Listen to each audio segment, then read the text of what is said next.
The BreachGuard team at Enabling Technologies is assisting customers respond to threats in their cloud environment by alerting and remediating issues with user account compromise prior to organizational-wide breach occurring.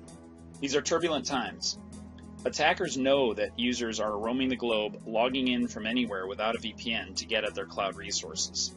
To that end, even in the last year, there's been a reported 300% increase in user account attacks based on compromised user credentials.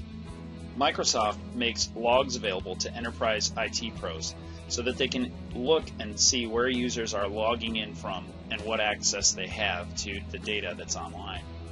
The issue is these logs are very large, and for an enterprise IT pro to look through these logs for needles in a haystack is very difficult.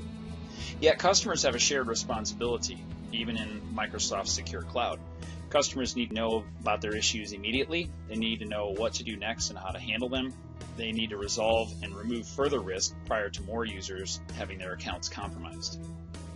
The challenge is IT pros are very busy and they don't have time to do this proactively.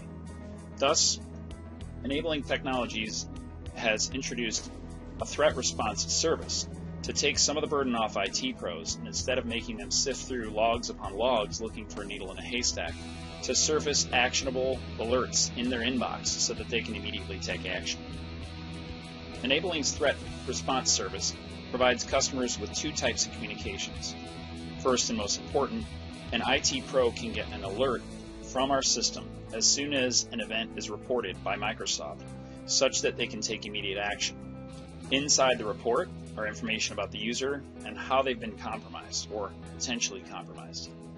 Also, we roll up weekly summary reports, which provide the updated secure score, a long list of Azure Active Directory audit logs that have been culled to the most important content, as well as a summary of those weekly alerts.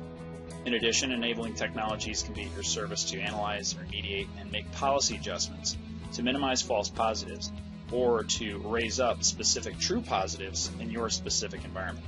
I mentioned earlier Microsoft does make alerts available. Here's an example. On Sunday morning, 3:30 in the morning, Microsoft sent an alert with a subjective subject line saying there's users at risks detected. If at 3:38 a.m. the global admin or security admin decided to go and check this out, they would click the View Detailed Report, do a multi-factor authentication to get into their Office 365 account, and then there look at some of the details of the incident. Now you can see one of the main advantages of Enabling Technologies' threat response service. An email with information about that same alert came to our system administrator on Friday night, nearly 36 hours before the Microsoft alert went out, due to the fact that we don't take any chances about the severity of the risk, and we include in an attachment a list of exactly what happened to raise that alert in the first place. This allows the system administrator to simply open an attachment in the email and look at the account, look at the login, look at the risk, and look at the reason for its being alerted, and immediately be able to take action. This saves time, this takes nothing to chance, and this doesn't leave a long list of events to look at. I mentioned there's a weekly report that summarizes all of those activities, as well as an update of the secure score and any of the actionable audit data that may indicate a trend that isn't necessarily an alert, but is something to possibly look into during the week.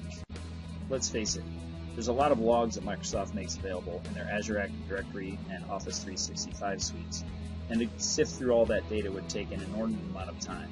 Using Enabling Technologies service allows you to be more productive and allows you to lower the overall risk profile of your organization.